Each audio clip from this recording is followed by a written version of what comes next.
Some men linger in a woman's mind long after the conversation ends, long after the last glance, or the final message. It's not because they're the richest, the most attractive, or the most charming. It's because they leave behind something, rare, a psychological imprint, a trace of emotional tension that sticks. They don't flutter with attention or try to win her approval.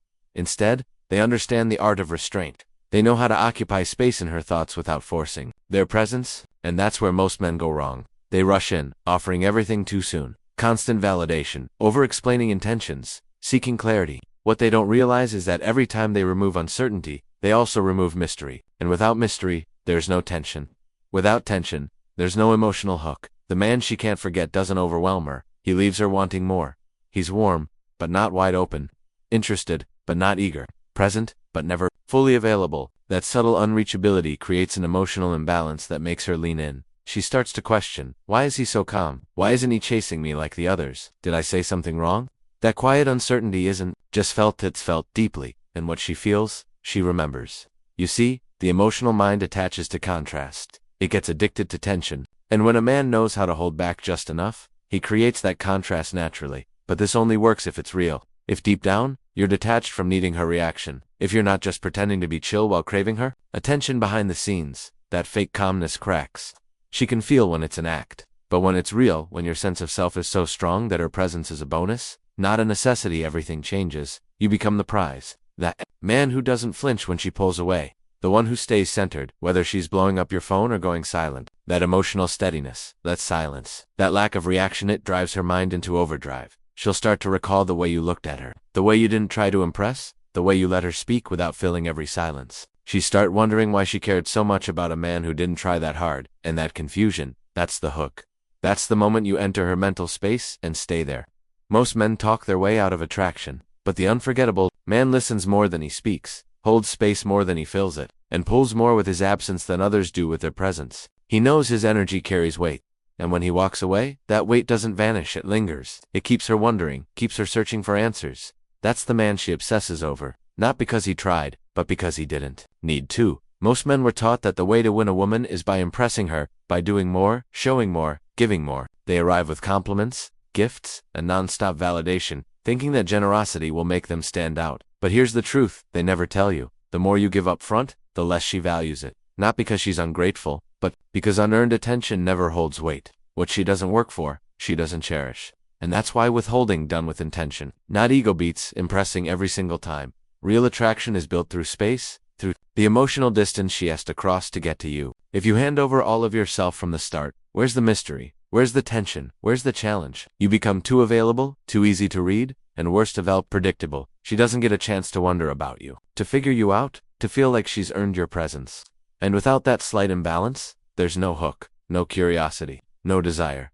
Withholding isn't about playing hard to get. It's about understanding your value and being selective with who gets to experience you fully. It means being generous with your attention, only when it's deserved. It's subtle. You're warm, but not overflowing. Present, but not pursuing. You speak honestly, but you don't overexpose your emotions too early. You give her enough to stay interested, but not enough to satisfy her curiosity. That keeps the emotional loop open, and open loops are addictive. When you withhold affection or attention early on, it shifts the dynamic. She feels like she has to earn it. She starts qualifying herself to you. That small shift from you trying to impress her, to her trying to impress you is where real attraction grows. Because now she's not just receiving something freely given, she's investing, emotionally, mentally, even physically. And people protect what they invest in. They chase what they feel isn't fully secure. She may react. She might get confused or even slightly irritated. She might question why you're not like every other guy. But that emotional response means it's working. She's no longer just experiencing you, she's reacting to you. And that emotional reaction is investment. Don't fear that discomfort. Lean into it. Let her sit in that uncertainty while you remain calm and grounded. She'll start analyzing everything, your words, your pauses, your silences. And when a woman starts thinking about you like that, she's already hooked.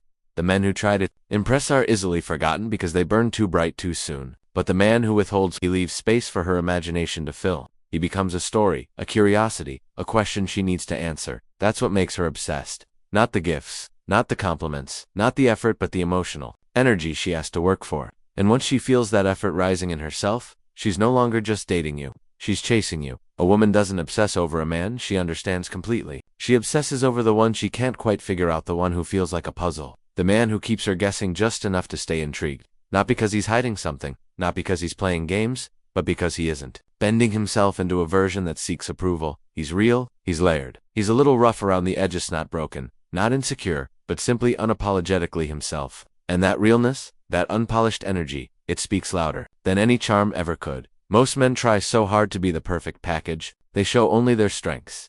They perform for approval. But perfection is predictable, and predictable men are easy to forget. What gets under a woman's skin, what lingers in her mind, is the man who doesn't fit the mold. The one who isn't trying to impress or win her over, but who simply exists on his own terms.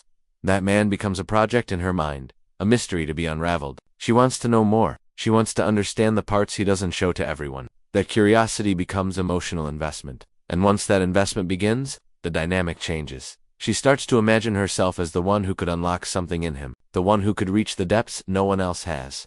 This is how women connect, through emotional intimacy, through the slow, subtle unraveling of a man who doesn't hand himself over easily. When you're that man, strong, grounded, but not overly polished, you invite her to step into the unknown with you. You give her just enough to feel connected, but never the full picture, and she fills in the blanks with her imagination. That's the emotional hook. You don't need to act aloof or fake indifference. You just need to stop trying so hard to be the finished product. Let her see your edges, your depth, your silence. Show her that you're not desperate for connection, that you enjoy your own space, your own company, and that she's welcome to join you, but not entitled to stay. That subtle boundary forces her to evaluate her own behavior. Is she adding value? Is she meeting your standard? And the more she has to work to stay in your presence, the more she values that presence. Ironically, when you stop trying to be the man she wants and start being the man you are, you become exactly who she needs. The man she can't predict. The man who makes her feel without giving everything away. That emotional pull, that inner contrast between distance and closeness, makes you unforgettable. You become a story in her mind, a narrative she keeps writing, trying to understand, trying to solve. And the more she thinks about you, the more deeply she falls into your orbit. Not because you tried to impress her, but because you made her feel something real. Most men believe the path to a woman's heart is through consistency, comfort, and clarity. Be nice, be available, be predictable. It sounds noble, but it's also the fastest way to be seen as safe, not desired. Because while safety might make her feel secure, it doesn't stir passion. It doesn't ignite the emotional fire that leads to obsession. Women don't fall for comfort, they fall for contrast, for tension, for that unpredictable edge that keeps them emotionally engaged. And that tension doesn't come from drama. It comes from your ability to remain calm and grounded while still being just out of reach. When things start to escalate, whether emotionally or physically, most men shift their tone. They start to press, label, or seek control. They overcommunicate to clarify the relationship. They want definitions, certainty, assurance. But the more you push to define, the more you rob the connection of its natural tension. You take something spontaneous and turn it into something structured, and structure without mystery turns intimacy into obligation. She stops feeling that pull toward you because she already knows where it's going. But when you stay centered, when you don't try to rush the process, when you let things unfold on their own, she starts chasing the feeling you give her. That unpredictability, that contrast between presence and distance. You're there, but not wrapped around her finger. You're emotionally connected, but not emotionally dependent. That difference is everything. It keeps her asking questions, not just about you, but about herself. Why am I thinking about him this much? Why do I feel like I need his attention? That internal conflict is tension, and tension creates desire, even after deep moments, or intimacy. You don't change. You don't suddenly become more available or needy. You stay grounded, calm, unattached to outcomes. That lack of neediness reinforces your power. She expects you to chase after that moment, to lock it down, to start showing vulnerability as payment for closeness. But when you don't, when you stay emotionally still, it surprises her. And surprise is powerful. It disrupts her expectations and pulls her back in. Emotionally and mentally, she starts chasing the feeling, not the facts. The energy, not the clarity. And that feeling becomes the new addiction. You don't need to say much. You don't need to convince her. The emotional high she gets from wondering about you, from feeling close yet unsure, is more powerful than any label you could offer. That's the secret most men never learn. You don't win her mind by trying to secure her. You win it by creating moments that can't be easily defined or forgotten. So while other men are busy trying to make her feel safe and certain, you make her feel something deeper, unpredictable, slightly off balance, but undeniably real. But tension, when handled with maturity and calmness, doesn't push her away. It pulls her in, again and again. Because she doesn't just want connection, she wants to feel. And that's exactly what you give her. Every woman builds a story in her mind about the men she lets in. That story is what determines how deeply she feels and how long she stays emotionally attached. And the man who understands this doesn't try to control the narrative, he lets her write it. He gives her just enough to stay curious, just enough to stay emotionally active, but never enough to close the loop. That's the hook. It's not in the clarity you provide. It's in the questions you leave unanswered. When she walks away, thinking I think he likes me. I'm not sure though. You've already won more ground in her mind than the guy who told her everything. It's that uncertainty that keeps her coming back. Most men think women want constant reassurance, that if they're clear and emotionally transparent, she'll feel secure and therefore stay. But security isn't what fuels passion, it fuels predictability. And predictability is the death of obsession. What really keeps her locked in is the unknown. The subtle tension between what she feels and what she's not sure about. That's where she starts to think about you before bed. That's when she checks her phone more often. That's when you become the unfinished chapter in her mind. And it works even better because women already operate from this space.